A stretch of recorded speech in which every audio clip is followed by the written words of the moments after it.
friends, in today's video, we're going to be talking about cleaning up your TPT store. And we're talking about strategic, not necessarily cosmetics, though we will talk about that just briefly, okay? If you are new, returning, welcome. Here at It's All Primary, we talk teacher side hustles. I am on a little mini break and I'm very excited about it. I'm switching a couple teaching days with my teaching partner. So at the end of the month, I'll be teaching 4 straight days. But the week before, which is next week, I am teaching no days. Woo! So I've got some work to do. And then I'm going to have a couple little days, not days, but little trips planned. And I'm actually starting tomorrow. But speaking of trips, I will be at the TPT workshop being held in Seattle on what day is it? It will be January the 24th. So if you live in the Seattle area, or if you're going to that workshop, come find me and say hello, okay? All right, so why does cleaning up your store matter? A couple things. A messy store, let's just face it, is confusing to everybody. If you are all over the place, you've got some things posted, you've got old featured products. So for example, say you've still got fall featured products. It's telling the buyer that you aren't there. You are not engaged with that store. And it then sends the message that do they want to be engaged with this store, or do they want to even follow this person, right? Clarity builds trust. Messy stores probably won't convert to repeat customers. So you still might get a sale or two, but they may not be coming back. Your storefront is a person's first impression of you. Now, depending on how they got to you, your product might be the first impression of you. If they're like me as a buyer, I will look at the product and then I often go to the store. I wish list it or I add it to the cart, but then I go to their store and see what else they have. In your store, you've got a banner across the top and you could load it with images of your resources, not just even covers. You can actually put real shots of your work in action. You can also, within that banner, put your message. Who do you help? What are you known for? And what pillars are you aligned to? Ideally, your storefront should explain the rest of your store. Many don't. In fact, I know there's some decent sized sellers out there that don't have even anything showing. So does it mean you won't get sales? No. But I find for those sellers, they probably have good big email lists. They've got a following somewhere. So you've got your storefront, and then you've got a little bio pic right underneath it to the right. There is where you want to talk, not about you. I've been to university. I've got my degree. I've been teacher of the year. No one cares. Sorry, no one cares. They want to know how you're going to help them. I provide easy to use, hands-on activities that will save you time and money. And be careful of using saving time and money because almost everybody uses it. Go on to ChatGPT and get some different words, okay? That first sentence or two, the snippet right underneath your storefront is right there for people to see and read. And I look at them all the time. Underneath that, you've got your 4 featured products.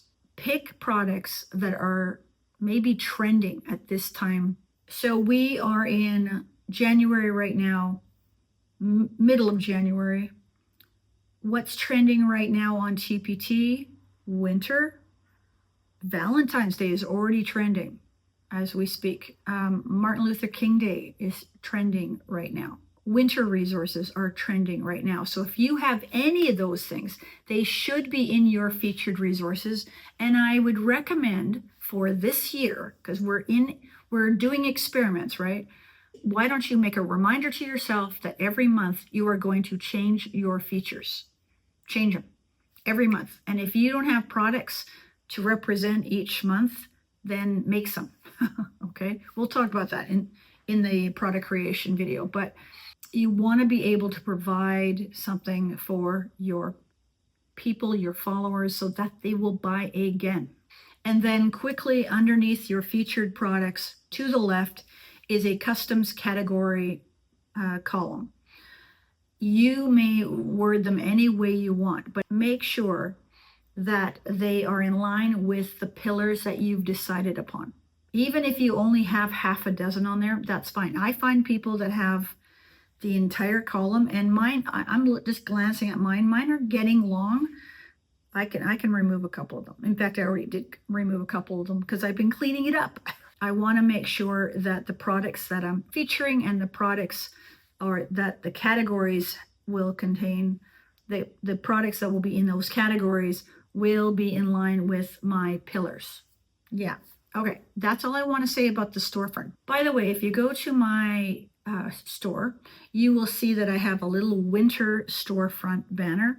If you have already purchased the TPT seller bundle, okay, in whether it be 1 year ago, 6 months ago, 2 years ago, that has been added to you for free. What I did was I created, I think it's 617, I can't even remember now, of these little banners, one for every month, I made a couple extras for the seasons, so that's 16, and I think there's one I made 2 of, depending on what it was, but they are all made in Canva. There's a link to go into Canva, and then you can plug in your stuff.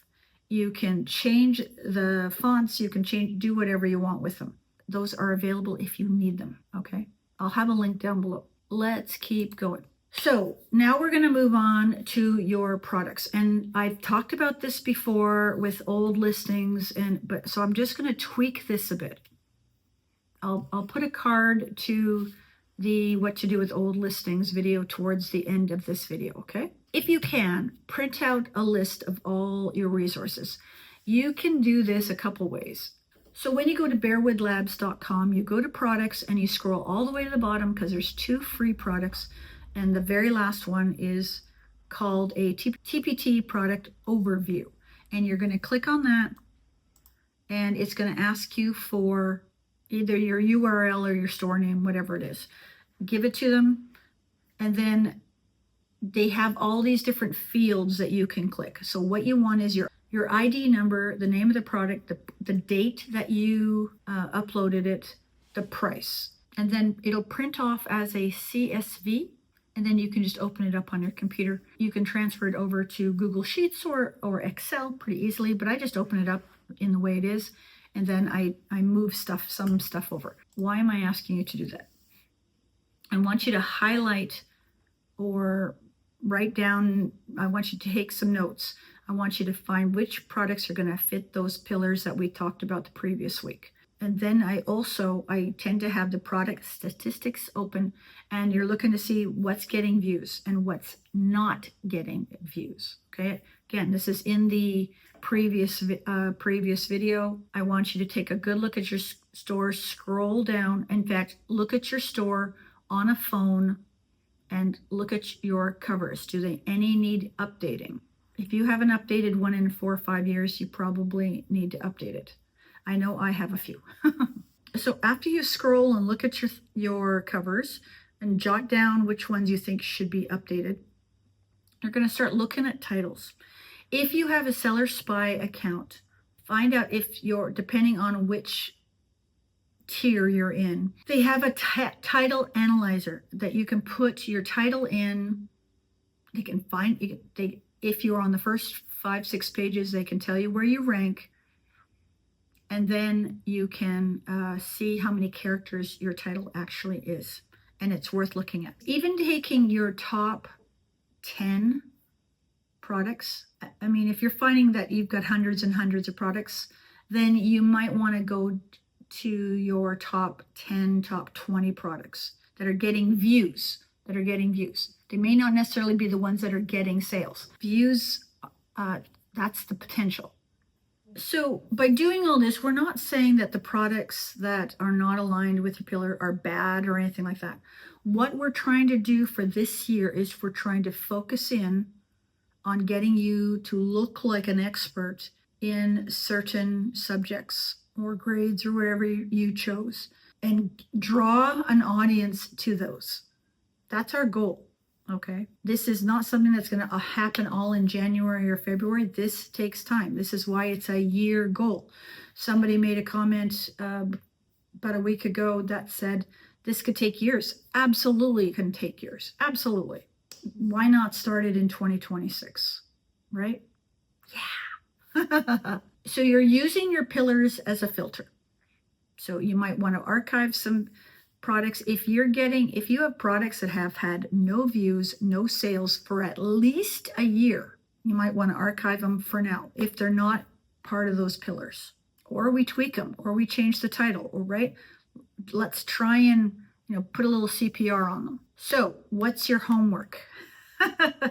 There's always homework. You don't need to clean everything, but start with something. Choose one area, whether that be your storefront, featured products, your custom categories. Pick one. See how long it takes you to do. If you've got more time, like give yourself an hour.